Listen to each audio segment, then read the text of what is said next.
Hey guys, WODD here, glad to be at Disciple HQ to present you the breakdown of my new track Weird and Odd out now on Disciple Roundtable.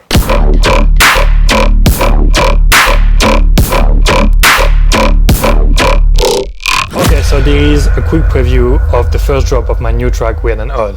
Let's get to it. Let's get weird. Odd. WODD.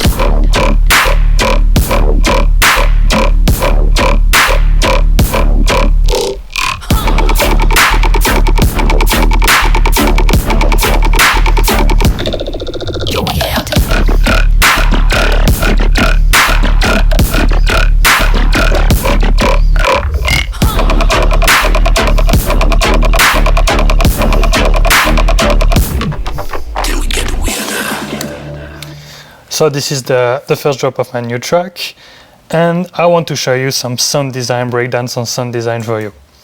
So the first thing that I want to break down is the pre-drop, so this part.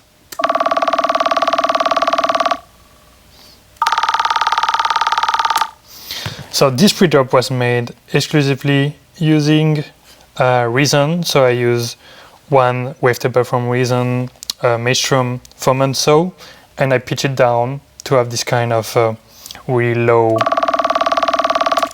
sound design, talking sound design. And the trick to make it less, I would say, in your face and more in a room would be to use some convolve reverb. So without it sounds like that, kind of boring, but with the convolver, you put your sound design in a room. So I use the kilohertz convolver, two of them here and here, and I use a rack to do that, to split the signal, to have all the signal playing at the same time.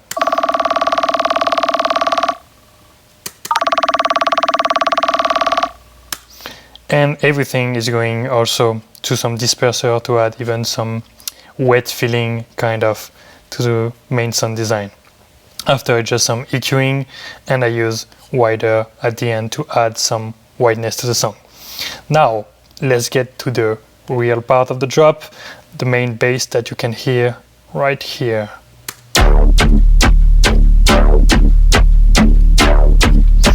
So this main bass is actually pretty simple. It's just some saw, but what making this bass work is all the effect that I put right after. So if I deactivate pretty much, let's deactivate everything.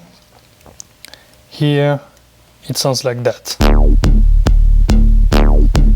Actually really boring. The main sound design is basically so, like I said, and it's really the concept that I use for all my sound design is taking something really raw, any type of sound design, like can be percussion and everything, and put it into a room to make it huge and to make it really original. So here, if you listen, really boring, just a saw playing, but if you add everything into a room, it can make the sound design way more interesting. So what I mean by room is just reverb or filters that would give this sensation of being played in a place. So I use a lot of plugins to do that, but the main one is Serum FX. So if you use Serum FX after any type of plugin, because it's a FX, you can use, for example, the filters like the flange, the combs and everything to add into a room if you put the cutoff kind of low and if you add a lot of resonance. So with it add like a little delay, and this delay is longer, so it make kind of reverb-ish, really metallic reverb. So I add that after a disperser, another Serum FX, because I want one room to put into another room, this one with the all pass. And now we begin to have something way more interesting. Another disperser.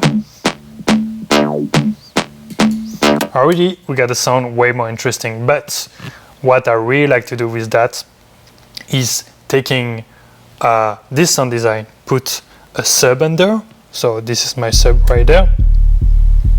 Really simple, and this stored everything together. So if we take the sample sound design, the sub, and we put it a rack here that I just did, basically just saturation and other stuff that I will show you right after, it does that. So without the saturation, not that interesting, but with the saturation,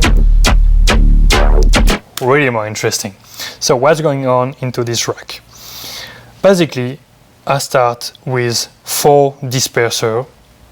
So I did a rack when I can choose exactly where are all the 4 dispersers. So it creates some really interesting highs with the disperser, more wet feeling that I really like. After that, we got the saturation plugin from Ableton, really good, without any stuff really, even not drive. Dynamic tube from Ableton too, this is one of my favorite dispersion plugin. Add really some grittiness to the sound, an EQ, and what I use every time on my basses, that is a bit of secret weapon, is the drum bus. So if I remove the drum bus, still cool, but it's a bit all over the place. With the drum bus, it's way more tight. So the drum bus was intended to be used on drums, like the name say, but it's really cool because it's basically some distortion, transient shaper, and it kind of also make your sub more long if you use the decay of the sub. So it's really cool to tighten your song, add some sub, and make the sub more round. So without, once again, and with way more tight. I use also some OTT, the OG one from Ableton, but I use it in a way just to add some details. So I put the dry weight at around 30%, the time at 1000, and a bit of output. It just brings some detail without the sounds of OTT that we know from almost 10 years, so I don't want to have this sound. After just some EQing, Sus 2 to remove everything that is maybe a bit too much, this EQ to add some brightness, this rack that's basically make everything more wide and more loud.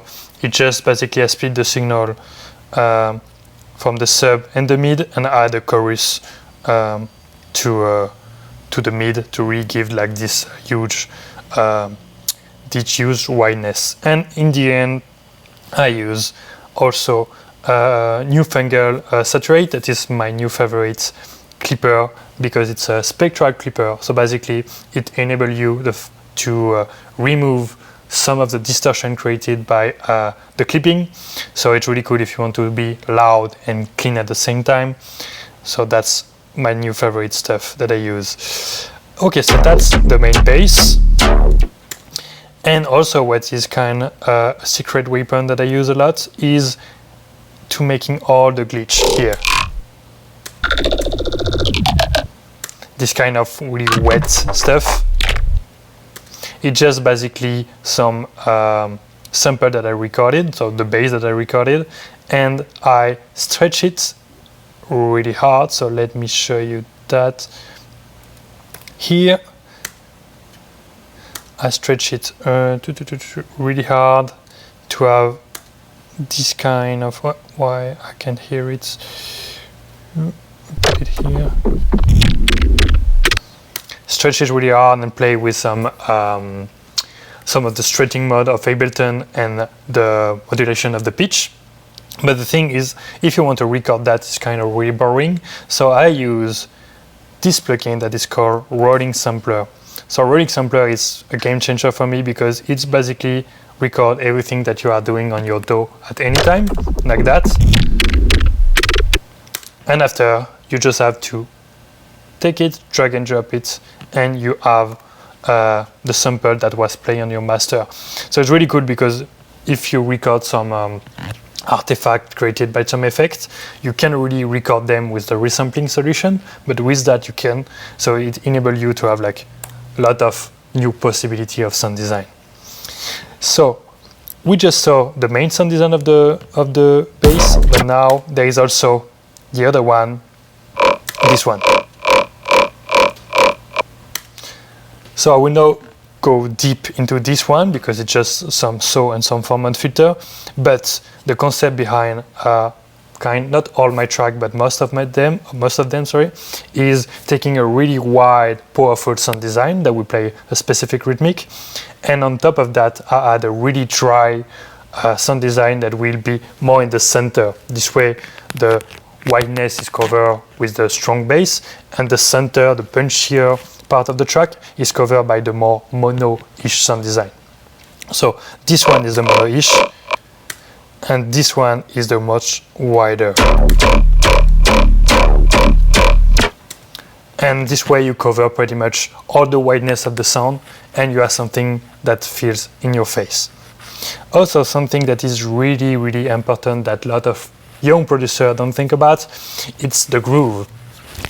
Rhythm and dubstep in general is all about sound design and groove at the bass. If you put everything on the grid, it would sound a bit too robotic and not really groovy, high knees feeling. And to have like a really good groove, it's kind of really simple. I use the delay on Ableton, not the plugin, but the inside delay that you can put on any track. And you can see here I got 40 milliseconds of delay on my bass, right there. So if I play that with the drum, let's play that here. You can see that the bass is not exactly on the time, and if I put it with no delay, it's more on the time, but it's more boring, less groovy.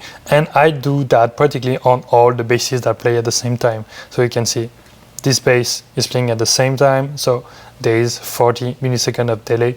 I don't do that on my glitches because the glitches are not really in time, so I don't need that. And for making a drop complete, I just like to add also background elements. I don't do much because I want to keep the focus on the main bass, but some reverb-ish element in the back and some what make my sound design some O formant, stuff like that.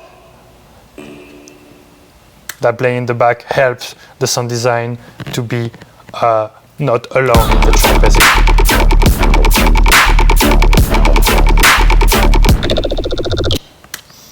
And some voice, sometime in the back, stuff like that. And practically you get the drop. Really simple. I try to keep it effective. The more I produce track, the less element I put in my track, because I feel if each element is really well done, you don't need that much to make it sound great. And finally, just for the mastering and the mixing, I do it really quickly and simple.